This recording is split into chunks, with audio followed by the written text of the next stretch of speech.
एक नई वीडियो के साथ आज मैं फिर हाजिर हूं, आपका होस्ट और दोस्त विक्रांत जोशी। आपका स्वागत करता हूं मेरे भी मास्टर में। इसमें हम लेके आते हैं वर्ल्ड अफेयर्स और डिफेंस की दिन भर की टॉप खबरें। तो चलिए जान लेते हैं। अपनी सबसे पहली खबर की बात करेंगे तो वो रशिया और यूक्रेन युद्ध से निकलकर सामने आ रही है। आपको पता है कि इस युद्ध के सिनेरियो में भारत के द्वारा रशियन तेल सस्ते दाम पे खरीदा जाता है और जब इसको रिफाइनरीज में रिफाइन किया जाता है तो यही तेल, जिसमें कि मेनली डीजल, वो भारत से यूरोप की कंट्रीज खरीदती हैं। यूरोप के कंट्रीज जो क्रूड ऑयल है वो रशिया से नहीं खरीद रही हैं, पर जो भारत के द्वारा रशिया से क्रूड ऑयल खरीदा गया है उससे जो रिफाइंड तेल है वो जरूर खरीदने लगती है, जिससे कि यूरोप की जो जरूरतें हैं वो भी पूरी हो जाती हैं और वो जो सैंक्शंस लगा हुआ है रशिया पर वो भी वायलेट नहीं होता।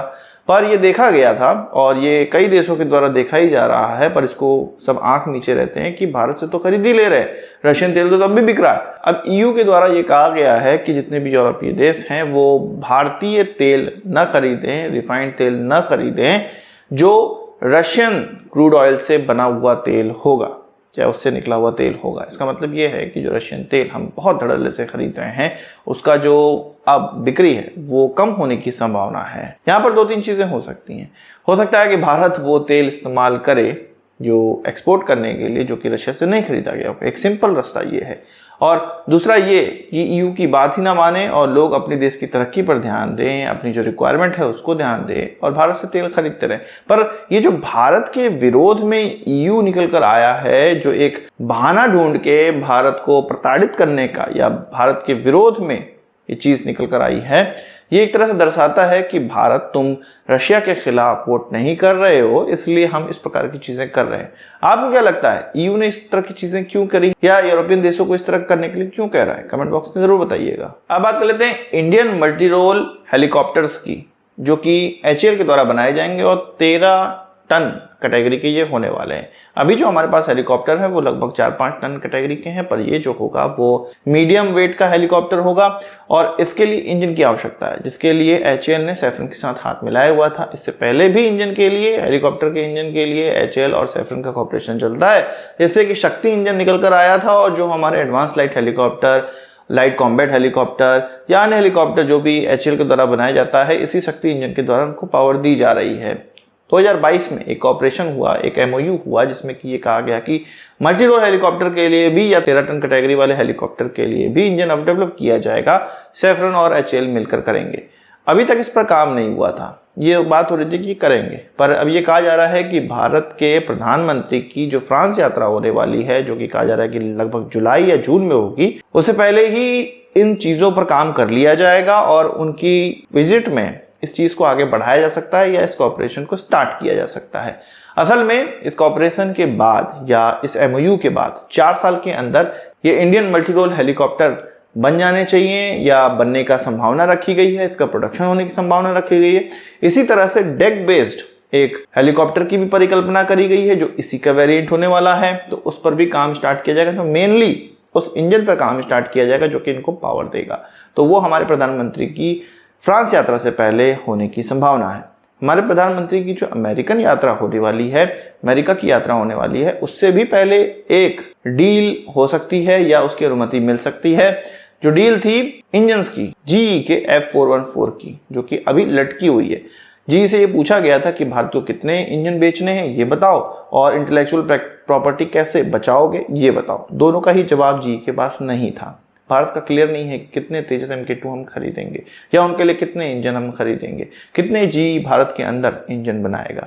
तो अब ये कहा जा रहा है कि भारत के प्रधानमंत्री की अमेरिका यात्रा से पहले इस पर काम कर लिया जाएगा और हो सकता है जीई को अनुमति भी मिल जाए और एक सौगात वो भारत के प्रधानमंत्री के विजिट पर ये भारत को देना चाहते हैं। भारत के लिए ये खुशी की बात तो होगी कि जीई के इंजन भारत के अंदर बनने लगेंगे, पर ये कभी भी नहीं समझना चाहिए कि उसका टेक्नोलॉजी ट्रांसफर हमें हो रहा है। जब इंटेलेक्चुअल प्रॉपर्टी बचाने की बात आती है तो इसका मतलब साफ साफ ये है कि भारत के अंदर उसका केवल निर्माण किया जाएगा। जिस तरह से रशियन एयरक्राफ्ट भारत के अंदर बनाए जा रहे हैं, हमारी इंडस्ट्रीज इसमें केवल सहयोग करती है। जो राइट्स हैं, उसको बेचने के राइट्स, उस पर डेवलपमेंट करने के राइट्स, वो सारे रशियन के पास होते हैं। उसी तरह से जीई भी कुछ इंजन हमारे यहाँ बनाने लगेगी।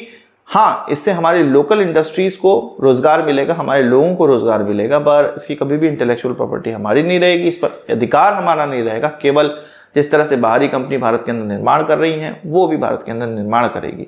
तो एक निर्माण का केवल राइट्स है, भारत को या भारत की इंटेलेक्चुअल प्रॉपर्टी में इसको कोई भी फायदा भारत को नहीं होने वाला है। भारत को फायदा तब होगा जब रोल्स रॉयस के साथ हम कोऑपरेशन करेंगे और नया इंजन डेवलप करेंगे जिसके लिए हमें इंटेलेक्चुअल प्रॉपर्टी राइट्स प्राप्त होंगे। बात कर लेते हैं एक फ्रीलांस जर्नलिस्ट की जिसका नाम विवेक रघुवंशी है और इसको सीबीआई के द्वारा गिरफ्तार किया गया है। सीबीआई के द्वारा इसकी गिरफ्तारी इसलिए की गई है कि इस जर्नलिस्ट के द्वारा डीआरडीओ की या आर्मी की बहुत सी छोटी छोटी जानकारियां जुटाई जा रही थी। कौन कौन से प्रोजेक्ट कब कब कंप्लीट होंगे, उनमें क्या क्या पड़ाव हो चुके हैं, क्या क्या पड़ाव बचे हुए हैं, इन चीज़ों की जानकारी, कौन कौन से प्रोक्योरमेंट हो रहे हैं, कौन कौन सी टेंडरिंग हो रही है, इन सब चीज़ों की जानकारी, किन कंपनियों से ये चीज़ें खरीदी जा रही है, इन सारी चीज़ों की जानकारी, मतलब बहुत डीप जानकारी इसके द्वारा अपने घर के अंदर रखी गई थी और ये जुटाई हुई जानकारी थी अलग अलग सोर्सेज से पता करके। तो इसलिए इसको गिरफ्तार किया गया है और इसके द्वारा यही जानकारी किसी फॉरेन कंट्री को बेची जा रही थी और फॉरेन कंट्री कौन हो सकती है, वो पाकिस्तान ही हो सकती है, इसीलिए तो इनको गिरफ्तार किया गया है। तो एक तरह से आप समझ सकते हैं कि जासूसी वाला ही कांड है, पर ये जर्नलिस्ट के द्वारा किया गया है, जानकारी निकाली गई है, कोई भी ऑफिसर नहीं है ये, ना ही कोई सैन्य अधिकारी है। तो इस प्रकार के जर्नलिस्ट भी हैं जो कि बहुत ही संजीदा जानकारी निकाल कर पहले उसको विदेशों में बेच रहे हैं। बात करते हैं अपने अनमैन्ड एरियल व्हीकल की जो कि स्टिल्थ व्हीकल होने वाला है, जिसका नाम स्विफ्ट भी रखा गया है, जिसका नाम घातक भी रखा गया है। अभी इसके एक छोटे वेरिएंट को डेवलप किया गया था जो कि 1 टन के लगभग का है। अब ये खबर आ रही है कि नेवी इस पर बहुत आंख गड़ाई हुई है कि ये जल्दी से अगर ड्रोन बन जाता है तो हमारे एयरक्राफ्ट कैरियर के लिए, जो कि इंडिजिनस एयरक्राफ्ट कैरियर 2 होने वाला है, जो कि आईएनएस विक्रांत की ही बहन होने वाली है एयरक्राफ्ट कैरियर, जिसके लिए नेवी ने कहा है कि बनना ही चाहिए, नेवी को आवश्यकता है, उसमें वो ड्रोन उड़ाने के लिए भी उस एयरक्राफ्ट कैरियर को बनाना चाहते हैं। तो वो ड्रोन, ये जो स्विफ्ट होगा या घातक होगा, इसको नेवी भी लेना चाहती है और इंतजार कर रही है ड्राई टाइप कावेरी इंजन का, जो कि 46 किलो न्यूटन का होने वाला है, जिसको कि गोदरेज के द्वारा बनाया जा रहा है। 8 मॉड्यूल बनाए जा रहे हैं या 8 इंजन बनाए जा रहे हैं, उन्हीं में से एक इंजन ऐसा भी होगा जो कि नेवी के लिए जो यूएवीज हैं उसको पावर देने योग्य होगा और उस पर नेवी सोच रही कि उनको भी मिलेगा, जल्दी से ये डेवलप हो। यानी कि जब हमारा इंडिजिनस एयरक्राफ्ट कैरियर 2 बनेगा तो उसी पर हमारा इंडिजिनस यूएवीज भी उड़ने लगेंगे या उसके लिए भी तैयारियां की जा रही। बात करते हैं पाकिस्तान की। पाकिस्तान को आईएमएफ के द्वारा $6 बिलियन का लोन नहीं प्राप्त हो पाया है। पाकिस्तान हमेशा ही दावा करता है कि आईएमएफ के द्वारा जो शर्तें रखी गई हैं उसको वो कंप्लीट कर ले रहा है, तो उसको लोन क्यों नहीं मिल रहा? असल में वो कंप्लीट ही नहीं कर पा रहा है और इस लोन ना मिलने की शिकायत को वो अब चीन से कहने वाला है। ये माना जा रहा है कि हर बार आईएमएफ से जब लोन नहीं मिलता है तो वो चीन के दरवाजे पहुंच जाते हैं कि या तो हमें लोन दो या आईएमएफ से लोन दिलवाओ, क्योंकि वो डिफॉल्ट के कगार पर है। अगर 2-3 महीनों में उनको लोन नहीं मिलता है, ये $6 बिलियन में से $1 बिलियन या $2 बिलियन की खेप उनको नहीं मिलती है, तो वो डिफॉल्ट कर देंगे अपने लोन। इसलिए अब ये खबर आ रही है कि फिर से वो चीन की तरफ देख रहे हैं या देखेंगे या उनसे जाकर कहेंगे भैया या तो दिलवाओ या तो हमें पैसे दो। अब चीन को पाकिस्तान को जिंदा तो रखना है, या तो वो उनको आईएमएफ से लोन दिलवाएगा या खुद ही पैसे देगा। देखते हैं क्या करता है। आज की इस वीडियो के लिए बस इतना ही। आशा करता हूँ आपको वीडियो पसंद आई होगी। आपको एक बड़ा से जोड़ देंगे। इस वीडियो से संबंधित सवाल सुझाव हो कमेंट बॉक्स में जरूर लाइएगा और यदि आपने हमारा चैनल सब्सक्राइब नहीं किया उसे भी कर लीजिए, क्योंकि हम इस प्रकार की वीडियो लाते रहते हैं। नमस्कार, थैंक यू, जय हिंद।